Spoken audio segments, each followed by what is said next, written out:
성도 여러분 평안하셨지요? 10월 3일 첫째 주일 하나님 앞에 예배 드리겠습니다. 하나님 아버지 감사합니다. 오늘도 하나님을 찬양하고 높입니다. 어느덧 여름철이 지나가고 가을철에 들어왔습니다. 이 가을철에도 하나님을 찬양하고 행복해하는 우리 모두가 되게 하옵소서.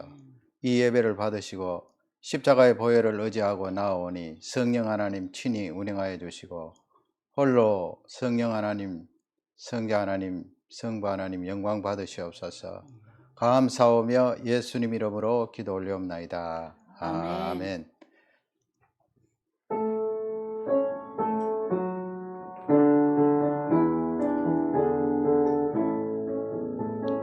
성부 성자 성령께 찬송과 영광 돌려보내시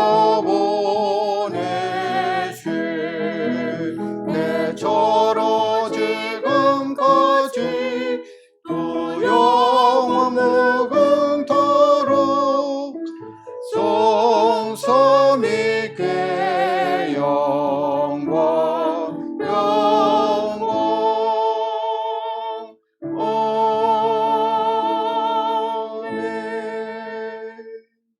지난 한 주간을 돌아보면서 감사하시고요. 또 하나님 앞에 고백하고 회개하는 시간 가지겠습니다. 합심해서 소리를 내어서 기도합니다.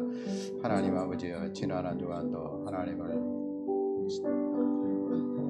또 하나님의 은혜와 능력 가운데 우리를 붙드시고 인도하여 주심을 감사합니다. 한순간도 하나님 능력과 은혜가 아니었던데 우리가 어떻게 이 세상에 살아갈 수가 있겠습니까? 하나님의 그 은혜와 사랑과 능력을 감사하며 하나님 앞에 나옵니다. 우리에게 허락하신 그분이 영원토록 유효하오니 하나님의 은혜를 찬양합니다. 아버지여도 지난 한 주간도 하나님 앞에 허물지고 잘못된 것 십자가 앞에 넣어놓고 용서받기를 원합니다. 말로 또 생각으로 행동으로 허물진 것 십자가의 보혈로 용서해 주시고 씻어 주옵소서. 하나님 앞에 예수 그리스도의 보혈을 의지하고 나아갑니다. 모든 영광 하나님께 돌립니다.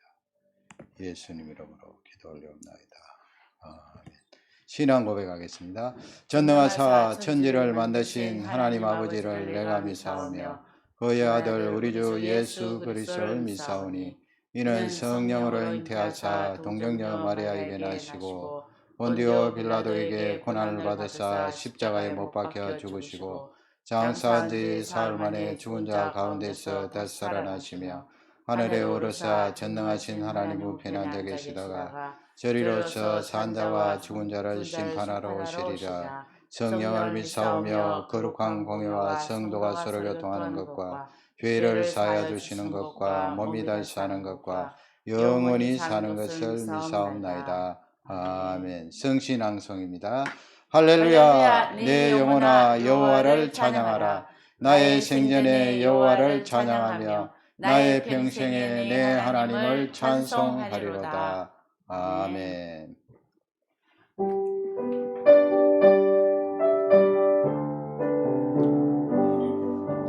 전능왕 오셔서 그 이름 찬송케 하옵소서. 영광과 권능의 성부여 오셔서 우리를 다스려 주옵소서. 강생한 성자여 오셔서 기도를 들으소서. 택하신 백성을 축복해 주시고 거룩한 마음을 주옵소서. 위로의 주 성령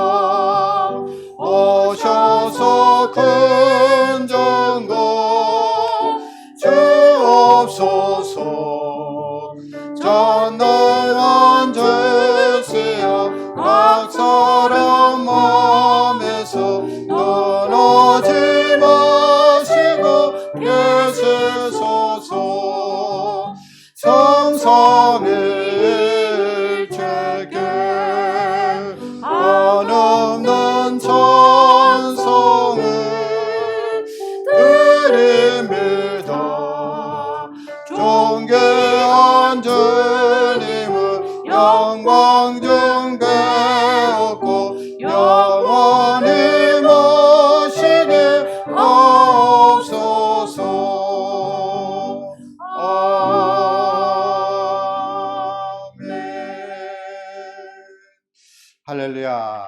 오늘도 같이 예배에 들어오심을 환영합니다. 이번 한 주간도 풍성하신 하나님의 은혜가 모든 교우님들 가정에 흘러넘치기를 주님의 이름으로 축복합니다.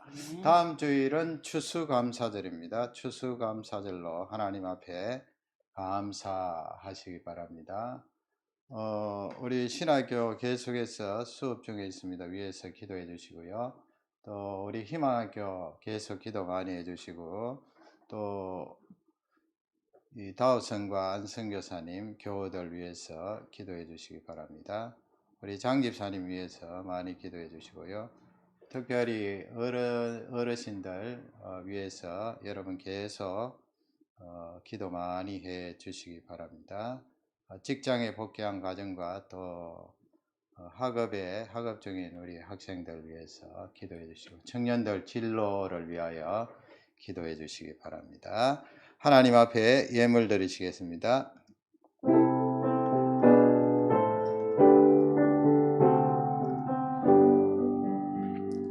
모든 것이 주께로부터 왔으니 이 예물을 주께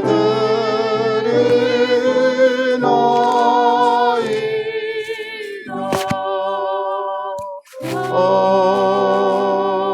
아멘. 하나님 아버지 감사합니다. 오늘도 우리들을 불러주셔서 예배드리게 하심을 감사합니다. 이 우주 만물을 만드시고 또 운행하시고 친히 섭리하시는 하나님을 찬양합니다. 그 가운데 연약하고 부족하고 보잘것없는 저희들을 부르셔서 선택하여 주시고 구원하여 주신 하나님의 은혜와 능력을 찬양합니다. 오늘도 기도하오니 이 땅에 있는 이 질병들을 하나님 거두어 주시고 우리 인생들을 불쌍히 여기셔서 이 어려운 시기에 많은 영혼들이 하나님 앞으로 돌아오기를 기도하고 간구합니다. 우리 조국 자유 대한민국을 기억해 주시고 자유와 신앙을 계속해서 지킬 수 있도록 긍휼을 다하여 주옵소서. 우리가 살고 있는 이 캐나다와 미국 땅에 하나님 사랑하는 종들이 늘어나기를 기도합니다. 우리 어르신들에게 은혜를 주시고 강건함을 다해 주시며 영적으로 또 강한 믿음과 능력을 허락해 주시기를 기도합니다. 우리 청년 청소년들 학업의 은혜를 주시고 말씀과 기도에 붙들리게 하시며 그 진로를 인도하시고 주장하여 주옵소서. 우리 희망학교를 위하여 기도합니다. 하나님의 긍휼과 은혜와 하나님의 함께 하심을 기도합니다. 다우슨의 안성교사님과 그 모든 교우들에게 은혜를 주시고 주의 영이 함께 하옵소서. 하나님 아버지, 또 이 신분을 놓고 기도하는 가정이 사오니 하나님이 해결해 주시고 주의 긍휼을 다하여 주옵소서. 하나님 아버지, 오늘도 이 예배를 받으시고 하나님 영광 거두어 주옵소서. 드려진 예물에 복을 다해 주시고 우리 성도들의 일터에 직장에 주의 긍휼과 은혜를 부어 주시기를 기도합니다. 오늘도 이 예배를 하나님 앞에 드립니다. 감사하며 예수님 이름으로 간절히 기도 올려옵나이다. 아멘. 하나님 말씀을 받드리겠습니다. 요한계시록 17장 1절에서 5절입니다. 다 같이 한 음성으로 1절부터 받드리겠습니다. 또 일곱 대접을 가진 일곱 천사 중 하나가 와서 내게 말하여 이르되 이리로 오라. 많은 물 위에 앉은 큰 음녀가 받을 심판을 내게 보이리라. 땅의 임금들도 그와 더불어 음행하였고 땅에 사는 자들도 그 음행의 포도주에 취하였다 하고 곧 성령으로 나를 데리고 광야로 가니 내가 보니 여자가 붉은 빛 짐승을 탔는데 그 짐승의 몸에 하나님을 모독하는 이름들이 가득하고 일곱 머리와 열 뿔이 있으며 그 여자는 자주빛과 붉은 빛 옷을 입고 금과 보석과 진주로 꾸미고 손에 금잔을 가졌는데 가증한 물건과 그의 음행에 더러운 것들이 가득하더라. 그의 이마에 이름이 기록되었으니 비밀이라 큰 바벨론이라 땅의 음녀들과 가증한 것들의 엄이라 하였더라. 아멘. 오늘 주신 하나님 말씀은 세상의 속성입니다. 세상의 속성. 일곱 대접 지난주 했죠. 요한계시록 16장 말씀 일곱 대접 쭉 했는데 그 일곱 번째 대접을 보면요. 일곱 번째 대접 요한계시록 16장 19절에 나와 있죠. 큰 음성이 새 갈래로 갈라지고 만국의 성들도 무너지니 그 다음부터 큰 성 바벨론이 거기서부터 다 같이 읽겠습니다. 큰 성 바벨론이 하나님 앞에 기억하신 바 되어 그의 맹렬한 진노의 포도주 잔을 받음에. 예, 큰 성 바벨론이 심판을 받는 그 내용이 나와 있습니다.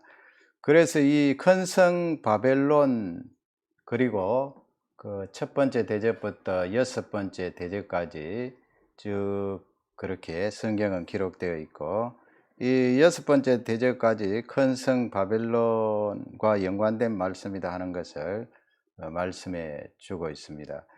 그래서 요한계시록 17장부터 19장 10절까지는 이 큰 성 바벨론에 대해서 좀 더 구체적으로 설명을 하고 있습니다.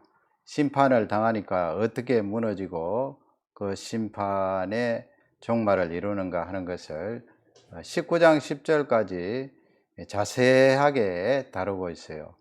어떻게 보면 이 한 사건 내용, 일곱 대접의 심판, 그것을 다른 각도에서 좀 더 상세하게 설명하고 있다, 그렇게 보면 됩니다. 요한계시록에 여러분 이 재앙과 심판을 말씀하고 반드시 이렇게 이 삽입 부분이 있습니다. 앞쪽에도 보면은요 일곱 인봉이 있는데요, 일곱 인봉이 요한계시록 6장에 나오죠. 여러분 다 잘 아시지 않습니까? 정복자가 나오고 전쟁이 일어나고 기근이 있고 원령이 있고 또 순교자들이 나오고 여섯 번째 인봉까지 떼고 나서 일곱 번째 인봉이 들어가기 전에 이 삽입이 있어요. 하나님께서 심판과 재앙을 말씀하시면서 또 다른 측면의 그 삽입, 그것이 바로 요한계시록 7장인데요. 그 계시록 7장 내용 여러분 잘 아시지 않아요? 무엇입니까? 14만 4천 명이 나오는 그런 내용이 나오죠. 종려나무 가지를 들고 승리의 찬양을 하나님 앞에 드리는 14만 4천 명, 구원함을 받은 하나님의 백성들, 하나님 보좌 앞에서 그 영원한 생명을 얻는 그 내용들을 기록하고 있어요. 그래서 이 땅 위에 하나님의 심판, 재앙이 쏟아질 때에 그것이 전부가 아니고 또 이렇게 삽입 부분을 설명하면서 그 재앙 가운데 하나님의 백성들을 보존하시고 구원하시는 그 내용을 알려주고 있습니다. 일곱 나팔도 마찬가지죠. 일곱 나팔의 재앙이 그 8장 9장에 나오잖아요.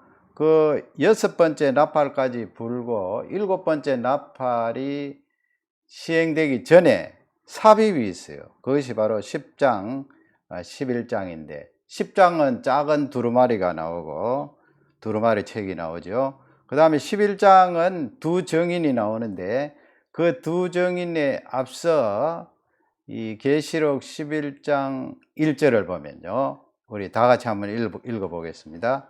또 내게 지팡이 같은 갈대를 주며 말하기를 일어나서 하나님의 성전과 제단과 그 안에서 경배하는 자들을 청량하되. 아멘. 일곱 나팔의 재앙, 심판이죠.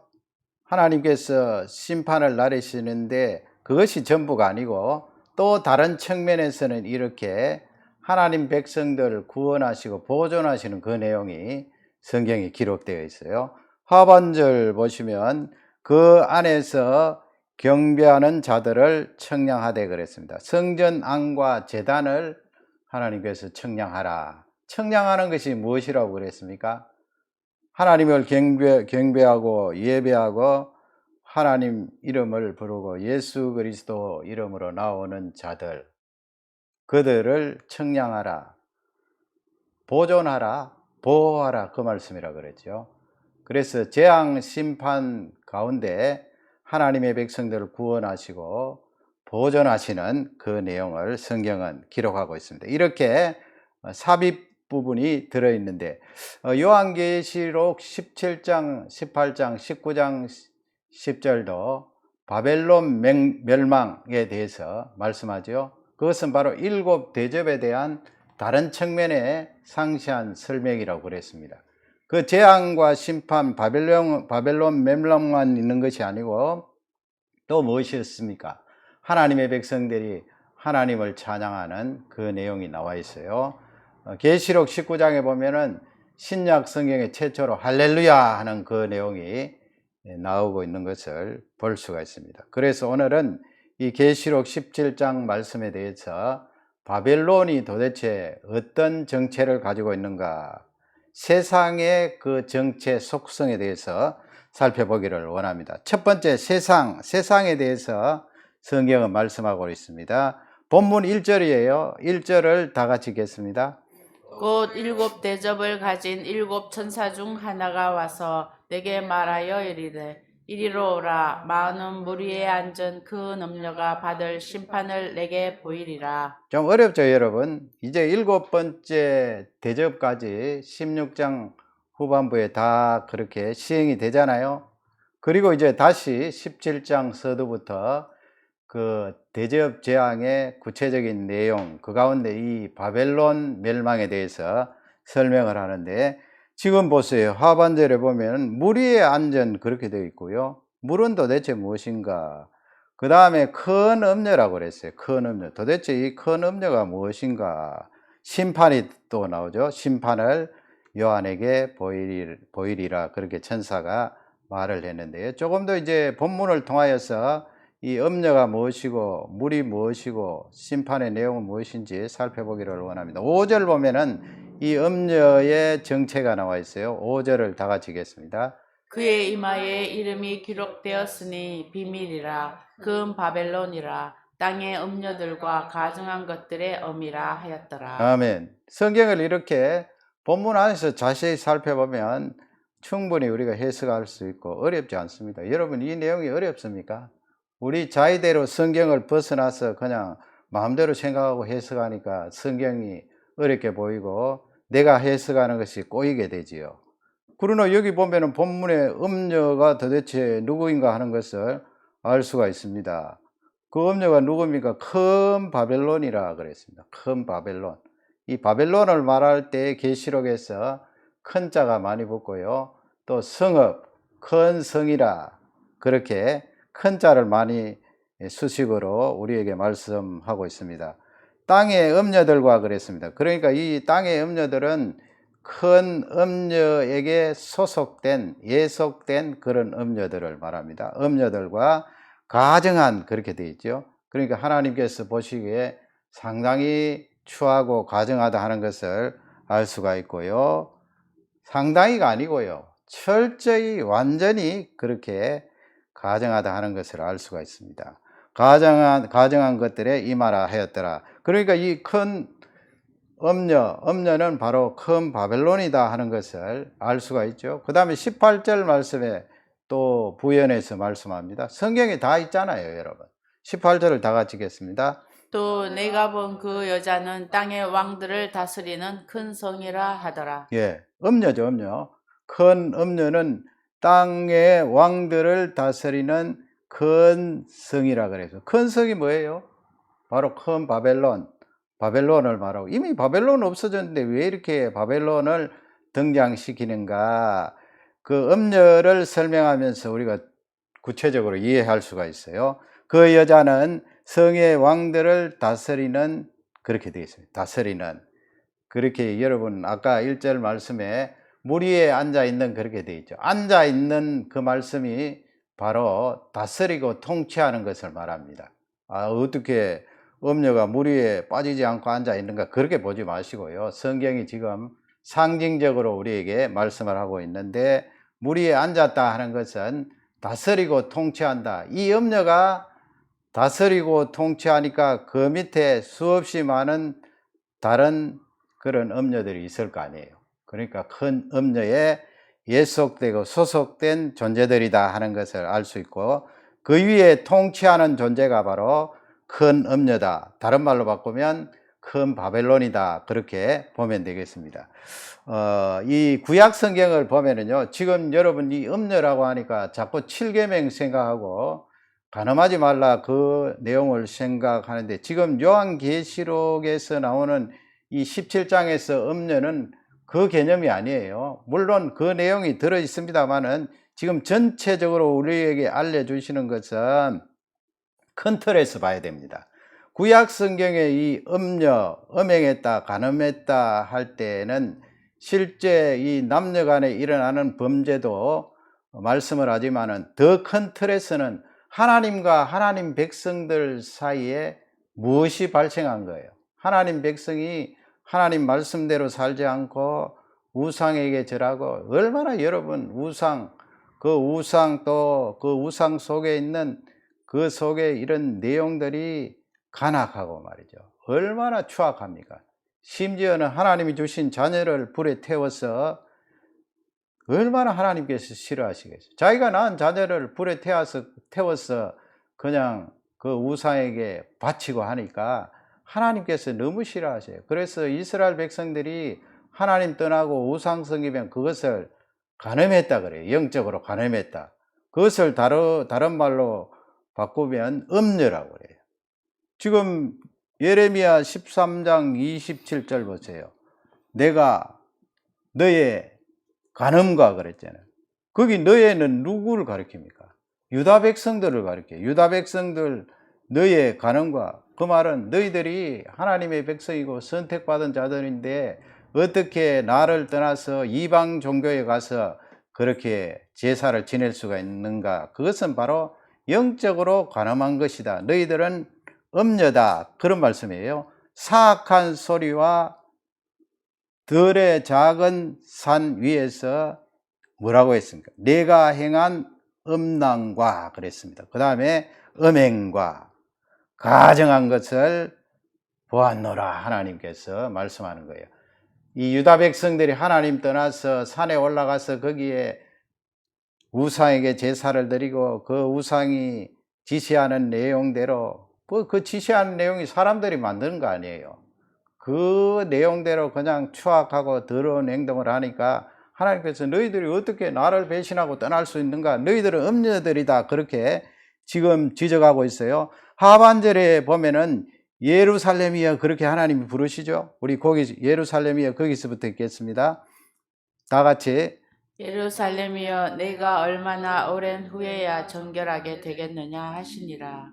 예루살렘이여 부르잖아요. 유다 백성들아, 너희들 메시아가 올 그 족보 속에 있는 너희들아, 어떻게 얼마나 오랜 후에 정결하게 되겠느냐 이 말씀은 그 우상 섬기는 음행에서 떠나서 나에게 나오겠느냐 그런 말씀이에요. 하나님께서 하나님 앞에 있지 않고 우상에게 절하고 그 우상이 가르치는 내용대로 행하면 굉장히 싫어하세요.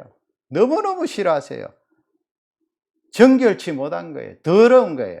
그것을 지금 잘 나타내고 있습니다. 그러니까 요한계시록 17장에 나오는 이 음녀의 개념을 여러분 정확하게 알 수가 있죠. 이사야 1장 22절에도 보면 신실하던 성읍이 그랬잖아요. 이거 유다 백성들을 말해요. 유다 백성들, 너희들 신실하던 너희들이 어찌하여 뭐라고 했습니까? 창기가 되었는고, 음녀가 되었는고 이 말씀이에요. 나를 떠나고 어떻게 너희들이 우상을 섬길 수가 있느냐? 어떻게 나를 배신할 수가 있는가? 그러니까 하나님께서 하나님 백성들 그 관계를 말이죠. 부부간의 관계로 본 거예요. 나는 남편, 너희들은 아내가 되는데 어떻게 네 아내 된 너희들이 남편인 나를 버리고 우상에 가서 그렇게 절할 수가 있는가? 그 음행, 음녀다, 창기다 그렇게 성경은 말씀하고 있습니다. 요한계시록 2장 20절에 보면요, 거기에 이세벨이 나오는데, 이세벨 여러분 잘 아시죠? 그 시돈 왕 엣발의 딸 이세벨입니다. 아방이 이 이세벨을 정략적으로 데리고 와서 그렇게 왕후로 삼는데요. 이 이세벨이 이스라엘 땅에 올 때 그냥 왔습니까? 우상을 가지고 왔잖아요. 그 우상을 가지고 온 북쪽 이스라엘 땅에 자신이 섬기는 그 우상을 퍼뜨리고 또 그 우상을 섬기는 선지자들, 제사장들이 북쪽 이스라엘 땅에 우글우글하도록 그렇게 했는데 하나님께서, 예수님께서 두아디라 교회를 책망하시면서 거기 이세벨을 말씀하세요. 2장 20절 보시면 그러나 내가 책망할 일이 있노라. 두아디라 교회를 책망하죠.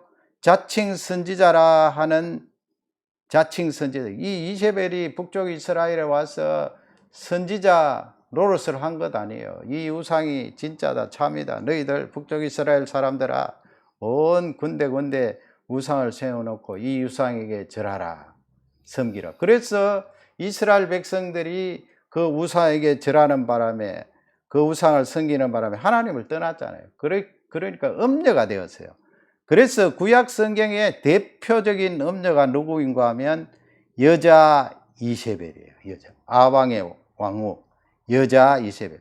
얼마나 사악한 추한 그런 짓을 많이 했습니까? 여자 이세벨을 내가 용납하느니, 두아디라 교회가 그렇게 여자 이세벨을 용납했다, 그 말씀이에요.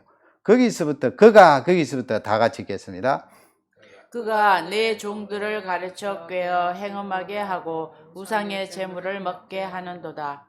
거기 있잖아요. 그가 내 종. 그러니까 교회 안에 이 이세벨, 이 음녀가 들어와서 내 종들을 가르쳐 그 다음에 미혹시키고 행음하게 하고, 얼마나 무서운 말이죠. 행음하게 하고. 그렇게 성경은 우리에게 알려주고 있습니다. 그러면 여러분, 이 음녀가 아까 제가 물 위에 앉았다 말씀을 드렸잖아요. 앉았다는 것은 통치한다, 다스린다는 말씀이고, 15절 말씀에 가면 물이 무엇인가 도대체 성경에 다 있어요. 뭐 어려울 거 뭐 있습니까? 요한계시록에 다 있는데요. 15절을 다 같이 읽겠습니다. 또 천사가 내게 말하되 내가 본 바 은녀에 앉은 물은 백성과 무리와 열국과 방언들이니라. 거기 백성과 무리와 열국과 방언들이, 그 말씀이 무슨 말씀이에요? 이 온 세상 말이에요. 온 세상.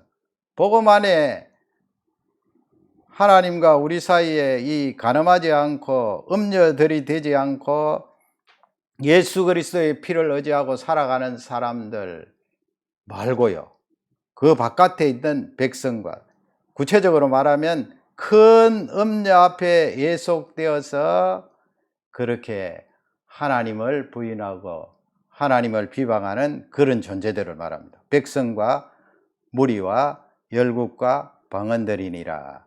그래서 이 물은 세상이에요. 세상.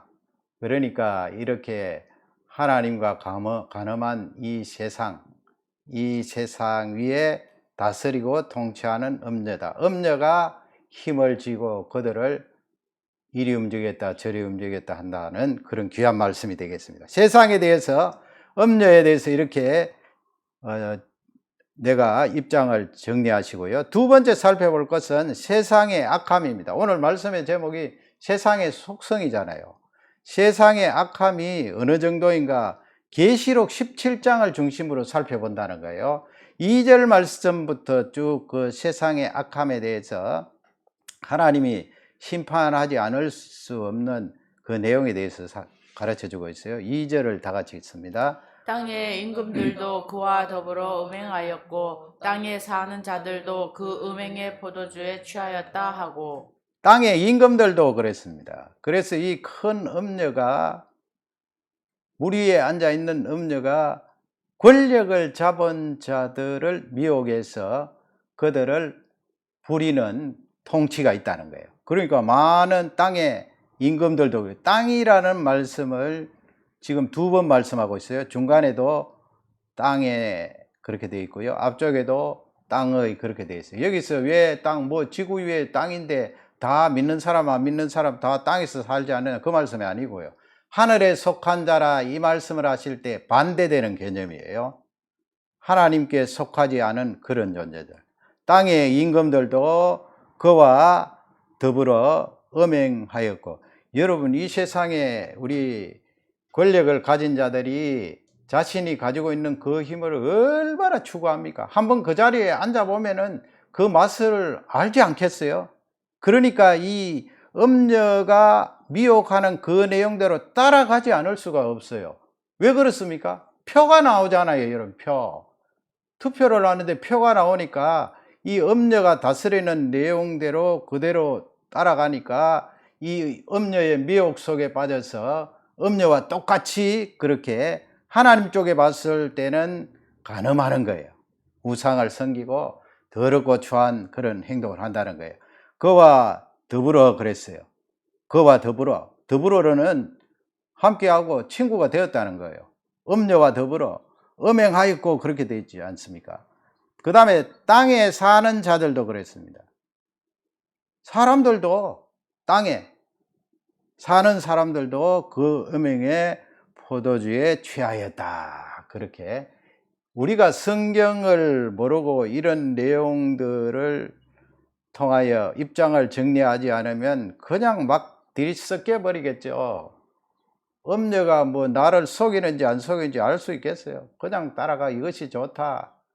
그냥 따라가고 우상을 섬기게 되고 그 속에서 하나님 말씀과 다른 그 내용들을 취하게 되는 거예요.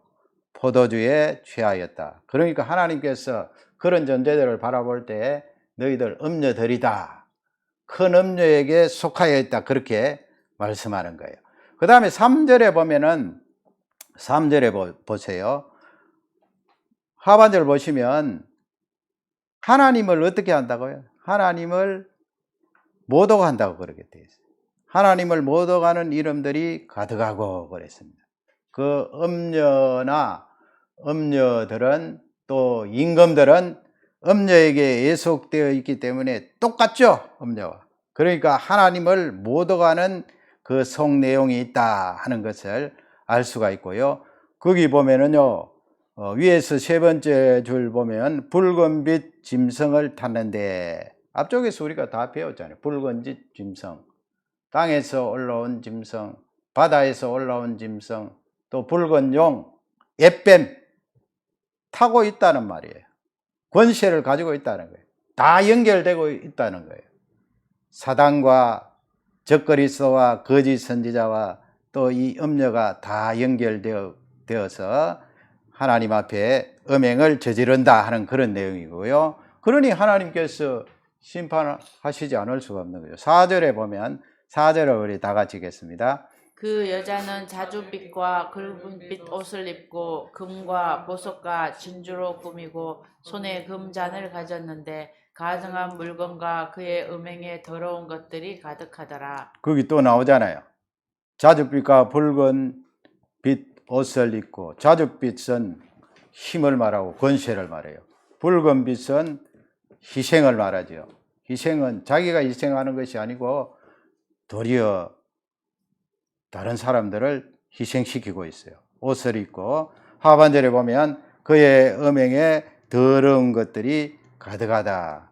철저히 하나님을 떠나서 하나님은 안중에도 없고 도리어 하나님을 향하여 신성 모독하는 그런 말과 행동을 하는 이 음녀들의 정체를 말씀하고 있습니다.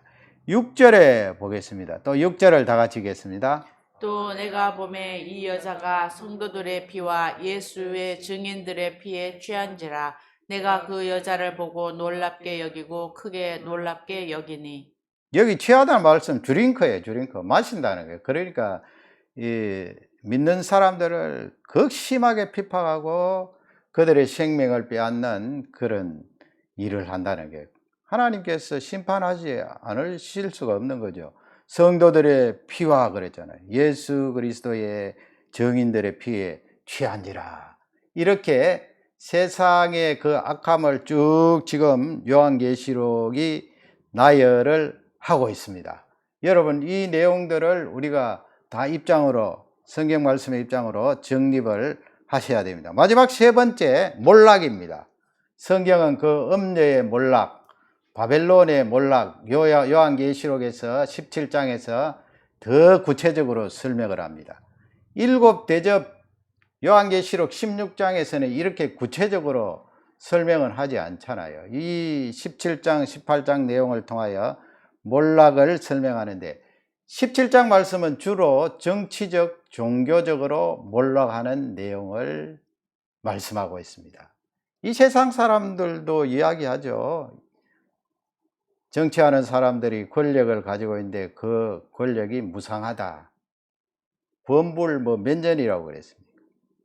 몇 년이나 됩니까, 여러분? 성경 말씀은 분명히 이 몰락에 대해서 이야기하는데 17장에서 바벨론 몰락, 종교적 몰락, 정치적 몰락 그 부분에 설명하면서 우리에게 알려주고 있습니다. 요 왕하 9장에 보면요. 9장 36절 거기에 아까 말씀드렸던 이세벨의 죽음에 대해서 전달을 하는데요. 우리 다 같이 한번 읽겠습니다. 돌아와서 전하니 예후가 이르되 이는 여호와께서 그 종 디셉 사람 엘리야를 통하여 말씀하신 바라. 이르시기를 이스라엘 토지에서 개들이 이세벨의 살을 먹을지라. 예. 이세벨 지금 이세벨의 죽음을 지금 이야기하잖아요. 제일 끝부분에 있잖아요. 이세벨의 살을 먹으리라. 누가? 개가 이세벨의 살을 먹으리라.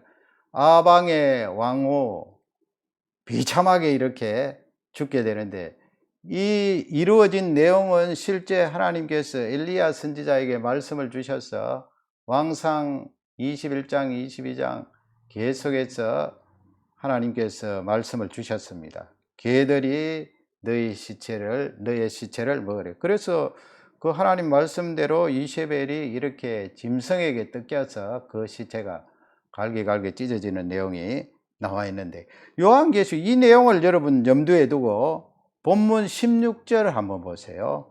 이 바벨론이 어떻게 몰락하는가? 이세벨이 몰락했던 것과 유사하다는 것을 알 수가 있어요. 16절을 다 같이 읽겠습니다. 네가 본 바 이 열불과 짐승은 음녀를 미워하여 망하게 하고 벌거벗게 하고 그의 살을 먹고 불로 아주 사르리라. 내가 본 바 그렇게 돼 있죠. 내가 보면 천사가 말하는 거예요. 요한에게 이 열불은 세상의 임금들이에요. 아까 그 음녀에게 속한 임금들 나왔잖아요. 이 열불과 짐승은 음녀를 미워하고 그래요. 지금 보세요. 이제까지 제가 설명해 온 것은 이 세상, 음녀가 다스리는 이 세상은 하나님을 떠나고 하나님을 못 오가고 하나님 이야기하면 내 주먹이나 믿으라 그러고 하나님에 대해서 철저히 등을 돌렸던 그런 존재들 아니에요. 다시 보세요. 열불은 세상의 임금들. 그 다음 짐승은 누구예요? 짐승은 바다에서 땅에서 올라온 짐승 이제까지 했잖아요. 그 다음에 음녀를 미워하고 그랬어요. 그러면 같은 편 아니에요? 같은 편인데 어떻게 이렇게 미워해요? 미워하여 망하게 하고 그랬습니다. 음녀가 결국은 같은 편, 자기가 다스리는 그 존재들, 또 권력을 받은 그 짐승에게로부터 배신을 당한다는 말씀이에요.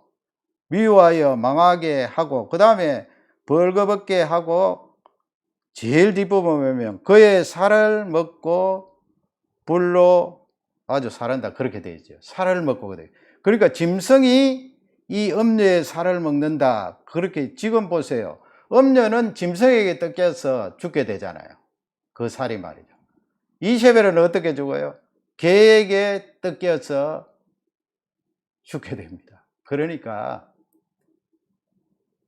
이 내용이 구약 성경과 연관되어 있다 하는 것을 알 수가 있어요. 여러분 이 내용을 보면 바벨론이 왜 무너집니까? 지금 옛날에 있었던 그 도성 바벨론을 이야기하는 거 아니죠? 바벨론은 음녀라고 그랬어요. 하나님 떠나고 하나님 싫어하고 하나님 못 오가는 그 존재 음녀. 그 바벨론이 왜 몰락합니까? 그를 따르던 세상의 왕들이 왜 몰락을 합니까? 서로 싸워서 몰락을 해요. 그 안에서 싸워서. 외부에서 침략을 해서 무너지는 것이 아니고요.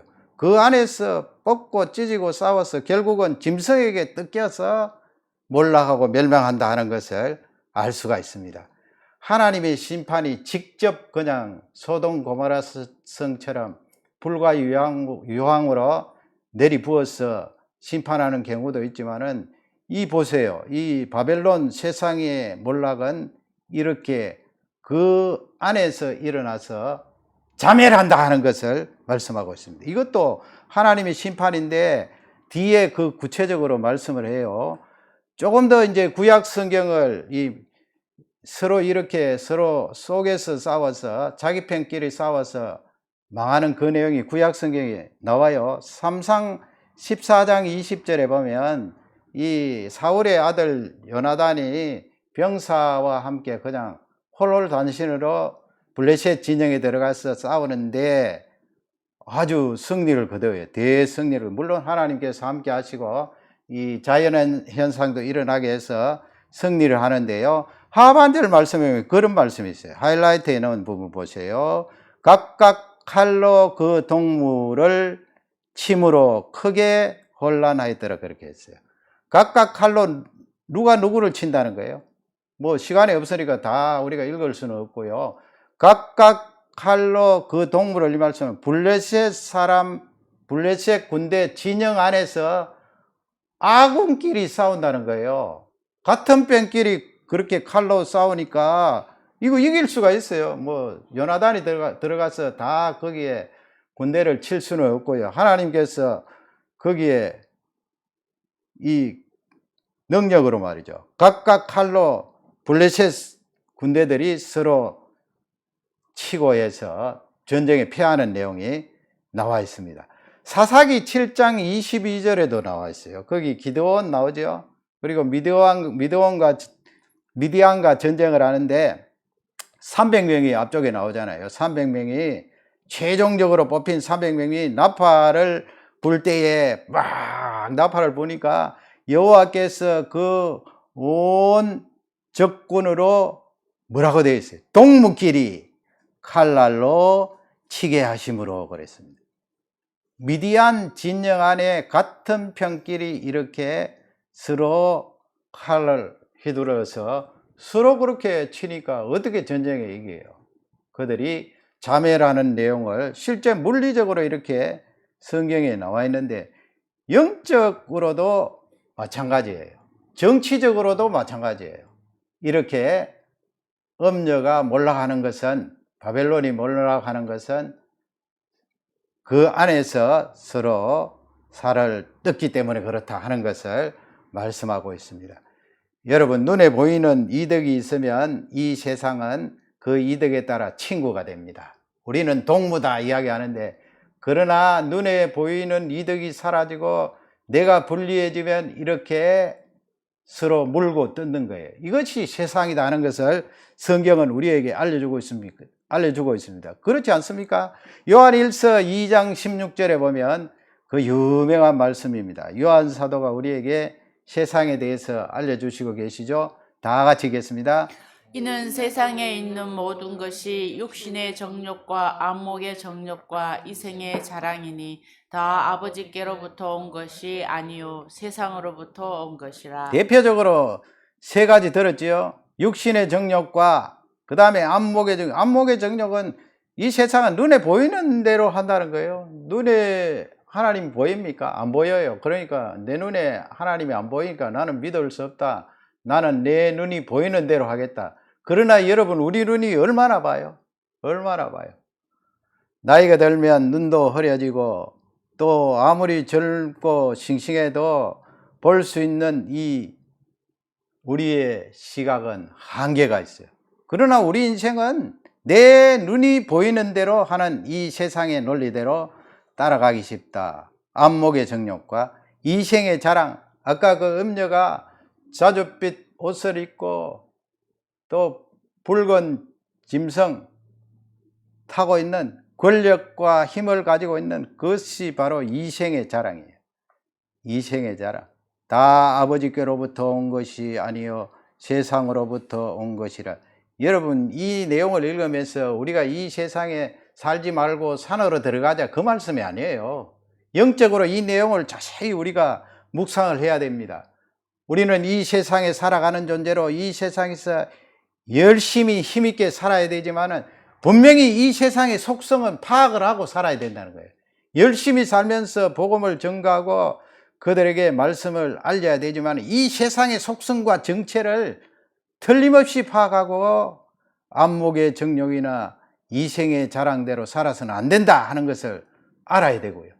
이 세상의 정치가 돌아가는 것도 이 성경 말씀의 테두리 안에서 세상을 바라봐야 되죠. 그렇지 않습니까? 요한일서 2장 15절에 보면 다 같이 읽도록 하겠습니다. 이 세상이나 세상에 있는 것들을 사랑하지 말라. 누구든지 세상을 사랑하면 아버지의 사랑이 그 안에 있지 아니하니. 하나님, 이 세상에 이런 속성을 가지고 있으므로 오늘 당장 천국 가겠습니다, 그 말씀이 아니에요. 이 세상에 우리가 살아가는 존재, 세상을 떠났지만은 이 세상 속에서 살아가는 우리가 어떤 정체성을 가지고 살아야 되는가? 이 세상이나 세상에 있는 것들을 사랑하지 말라 그랬어요. 사랑하지 말아야 되죠. 하나님께서 혹시 하나님 백성들에게 이 세상에 힘을 주실 수도 있잖아요. 권력자가 되면 이 세상의 권력자들이 하는 대로 하지 말라는 거예요. 이 세상의 권력자들이 그냥 자기가 권력을 쟁취하기 위해서 또 그것을 가지고 속셈을 채우려고 하면 하나님을 떠나야 되죠. 우상을 섬겨야 되죠. 하나님이 없지요.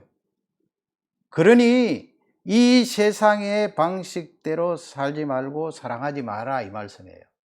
만일에 간혹 누구에게 이렇게 힘을 주면 이 세상의 방식대로 하지 말고 성경 말씀에 입각하여서 해라. 이 세상 방식대로 하면 그것은 네가 그 힘을 받은 것을 가지고 이 세상을 사랑하는 것이 된다, 그 말씀입니다. 누구든지 세상을 사랑하면 아버지의 사랑이 그 안에 있지 아니하니, 그렇게 했어요. 그래서 우리 예수님은 요한복음 13장 34절에 우리에게 새 계명을 얘기해요. 새 계명, 새로운 계명. 다 같이 읽겠습니다. 새 계명을 다 같이 읽습니다. 새 계명을 너희에게 주노니 서로 사랑하라. 내가 너희를 사랑한 것 같이 너희도 서로 사랑하라. 아멘. 지금 두 번 반복해서 예수님 말씀하시잖아요. 성경을 읽어 내려가면 서로 사랑하라, 이 말씀은 뭐 그냥 서로 사랑하는 거 아닌가? 이제까지도 서로 사랑했는데 또 예수님이 이렇게 잡히시던 그날 밤에 이 중요한 자리에서 서로 사랑하라 제자들에게 이렇게 거듭 반복해서 당부를 하시는가? 우리에게 부탁하시는 말씀이죠. 서로 사랑하는 게 뭐예요? 아까 세상의 논리, 세상의 그 속성 반대 아니에요, 여러분. 세상의 속성 논리는 자기 눈에 보이는 대로 이득이 있으면 챙기고, 자기가 이득이 있으면 서로 동무하자, 손을 잡고 좋다고, 너는 나의 동무다, 영원한 동무다 말하지만은 눈에 보이는 이득이 없으면 당장 물고 뜯게 되잖아요. 그런 속성대로 너희들이 살지 말고 새 계명을 너희에게 주는데 너희들은 서로 사랑해야 된다. 서로 사랑해야 된다. 서로 그리스도 안에서 동무가 되고 형제가 되면 그 사랑은 영원토록 변치 않는다. 예수 그리스도께서 거기에 계시기 때문이다. 서로 사랑하라.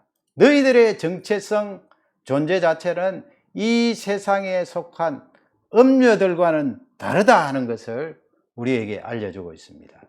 오늘 이 말씀을 통하여 우리는 새 계명, 예수님께서 주신 이 계명을 붙들고 서로 사랑하면서 이 세상의 정체와 속성을 분명하게 파악을 하고 분별을 해야 될 것입니다. 얼마나 귀해요. 여러분, 우리가 또 이렇게 어려운 시기에 살아가는데 성도들과 성도들 사이에 서로 사랑하잖아요. 위하여 기도하고 또 생각날 때마다 염려하고 그의 고통이 나의 고통처럼 느껴지고 그렇게 위하여 기도하고 서로 사랑하는 거예요. 하나님께 능력과 함께 하시고 해결하심을 또 간구하는 우리가 아닙니까? 이번 한 주간도 서로 사랑하며 서로 기도하며 하나님께서 주신 이 축복들을 마음껏 누리는 한 주간이 되시기를 주님의 이름으로 축원합니다. 하나님 아버지 감사합니다. 우리에게 주신 이 말씀을 붙들고 믿음으로 승리하기를 원합니다. 이 말씀이 없었던들 세상 논리와 세상의 속성대로 우리가 빨려갈 수가 있습니다. 오늘 이 말씀을 통하여 분명한 성경적인 입장을 정리하고 이 세상을 사랑하지 않는 이 세상 속에 살아가며 두 정인으로서 열심히 복음 사역을 감당하지만은 세상의 속성에 빠져들지 않는 우리 모두가 되기를 기도합니다. 가장 중요한 것은 서로 사랑하라고 말씀하고 있습니다. 이 말씀을 붙들고 이번 한 주간도 믿음으로 승리케 하실 줄 확신합니다. 감사하며 예수님 이름으로 기도 올려옵나이다. 아멘.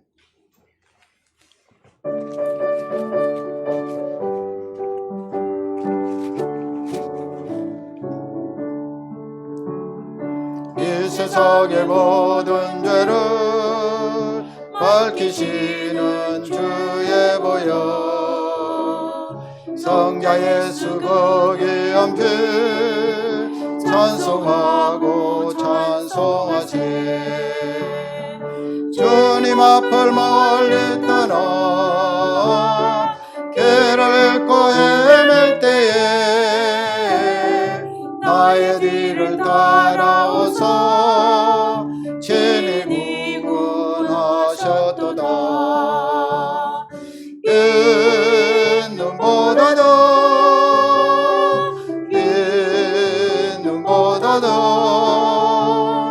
주의 흘리신 보혈로 이게 씻어주옵소서. 시간을 쓰셨으니 피로 얼굴 물드셨고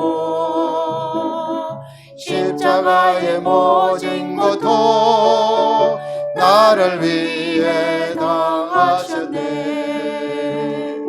말로 형용할 수 없는 구세주의 구속하심, 은혜와 크신 사랑 찬송하고 찬송하세. 이 눈보다도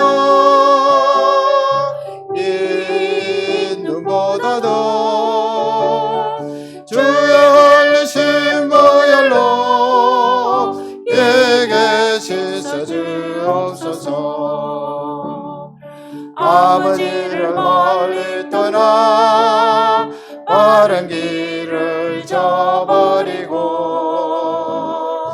여러 가지 죄악으로 같이 되었으니 물같은 것 가지고는 씻을 수가 없네. 죄악이 한 법의 피로 날 정결케 하옵소서. 이 눈보다도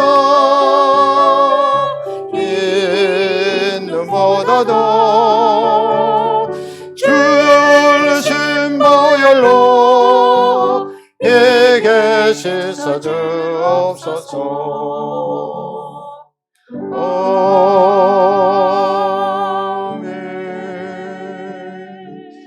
지금은 우리 주 예수 그리스도의 그 크신 은혜와 하나님 아버지의 영원토록 변함없으신 사랑과 보혜사 성령님의 교통하심 증거하심이 주의 자녀들 위해 이 세상을 분별하고 서로 사랑하기를 원하는 우리 모든 주의 자녀들 위해 지금부터 영원토록 함께 계실지어다. 아멘.